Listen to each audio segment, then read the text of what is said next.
welcome back. Last week, we talked about reducing the time you spend sitting or lying down, also known as sedentary time. This week, we'll focus on muscle strengthening and stretching activities. Doing these, in addition to at least 150 minutes of moderate intensity aerobic activity each week, will help make sure you are taking the steps to live a healthy and long life.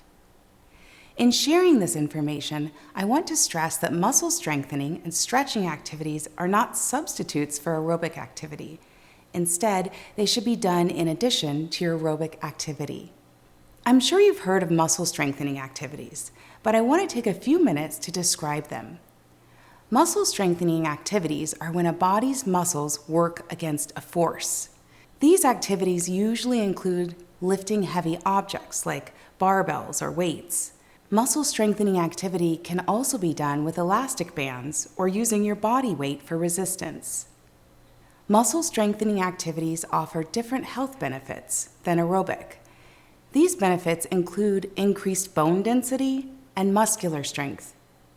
Most women slowly lose muscle strength as they get older. This causes them to gradually lose the ability to do some of the things they're used to doing as they age. Increasing muscle strength can help you do daily activities like climbing stairs, carrying groceries, and playing with the children in your family. Many women are surprised at how small increases in muscle strength can make a difference in their daily lives.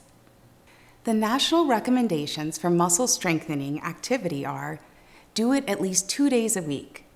Focus on the main muscle groups, including your arms, shoulders, chest, back, abs, legs, and hips. Do at least one exercise for each main muscle group. Pick a moderate weight and lift until you can't do the movement anymore. Try to pick a weight that you can do 8 to 12 times before you reach exhaustion. As you can see, these recommendations are a little different than the aerobic activity guidelines.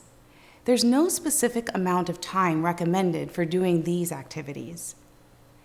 The text of the module describes a variety of ways you can perform muscle strengthening activities. It also includes key terms related to muscle strengthening activities you should become familiar with. Be sure to check it out.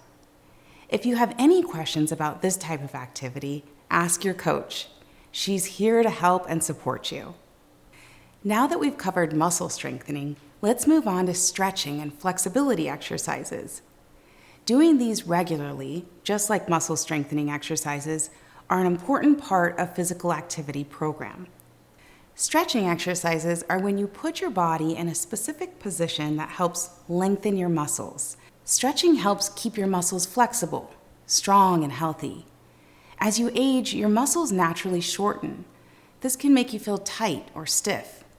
Stretching can help stop this from happening. Maintaining flexibility as you age is important because tight muscles increase your risk for joint pain and muscle damage. Tight muscles also increase your risk of falling, especially as you age. Maybe you're wondering, how often should I stretch? As a general rule, you should try to stretch the main muscle groups at least twice a week. The module text includes safety tips for stretching and a handful of stretching exercises to try. Check it out. Now let's review what we talked about today and see what's on deck for next week. Both muscle strengthening and stretching activities are an important part of a physical activity routine. Muscle strengthening activities make sure your muscles and bones stay strong. Stretching activities ensure your body has a full range of motion, which can help with the many daily activities. Please remember that these activities should be done in addition to aerobic activity, not as a substitute. If you don't have a lot of time and have to choose between aerobic, stretching, or muscle strengthening activities, always choose aerobic because it's best for lowering your risk for chronic disease. Unless, of course, you're already on track to meet 150 minutes of aerobic activity. Next week, we'll talk about healthy eating. Eating a nutritious diet in addition to being physically active can also help you stay healthy for years to come. Until then, keep using the Fitbit and reach 150 minutes of moderate intensity physical activity each week. Stay inspired, sis. See you next time.